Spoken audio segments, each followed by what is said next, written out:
Great to be joined by Andrew Strauss, England's captain, when England last played an Ashes Test match here. Andrew, well, obviously off the pitch now. I mean, how do you sum up the anticipation from your point of view this time round, and how much you're looking forward to this?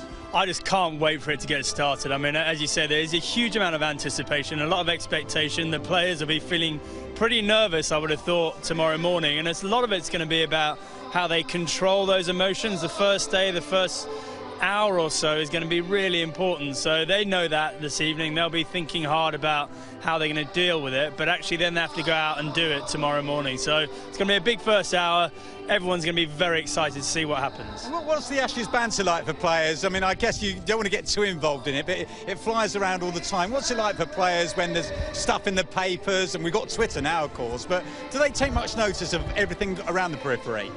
Well, I think the England players would have discussed how are we going to deal with it? What's our tactics with this? Are we going to just have a bit of fun with it? Are we just going to say nothing? Are we going to make sure we read nothing? The key is just not to be affected by it, really. I think the England players look like they've been quite light-hearted about the whole thing, a bit of a laugh and a joke, and I think that's a good way to do it, because ultimately it is a bit of fun, and players on both sides understand that that's a territory that comes with playing an Ashes Test match. And interested to speak to you, because obviously in the first innings last time, obviously you're out pretty quickly, came back with 100. England did much better second time around. The big challenge has almost been said, right, we've got to get big runs first time round. 400 almost a minimum out here in Australia.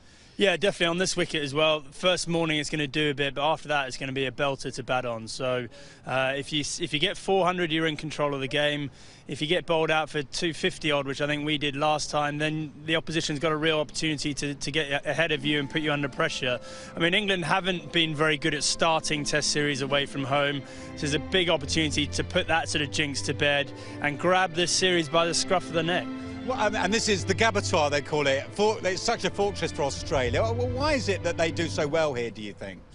I think often they catch the opposition team a bit cold, so the conditions here are quite unique. There's a bit more pace and bounce than in other grounds in Australia, and the opposition haven't prepared well enough for it. I know that England would have done everything they possibly can to make sure they're as prepared as possible, but it's still going to be a unique atmosphere, unique conditions, and they're going to have to react to that pretty well. And I mean, we're going to find out for definite if Matt Pryor's going to be okay. I must say, during practice, the signs look good. I mean, he looks very positive. How important is it that, you know, he's lining up there? He's the engine room for England, isn't he? Yeah, very much so. You know, the fulcrum of that kind of middle order. He bats really well with the tail as well. I think he's become a bit of a master at that.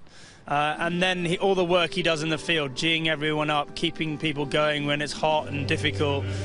He's become a really, really important part of the cog in that team. He's vice-captain now as well. So it would have been a big loss, but as you say, the indications are that he's probably going to be okay. Thanks for your time, Andrew. Enjoy it. I look forward to speaking to you throughout the series. It's God Save the Queen at the moment. The rehearsals are going on off the pitch. Both teams have finished their practice sessions. Thank you very much, Tim. Well, the wait is almost over. Live coverage of the first Ashes Test starts at 11 o'clock this evening. It's on Sky Sports 2.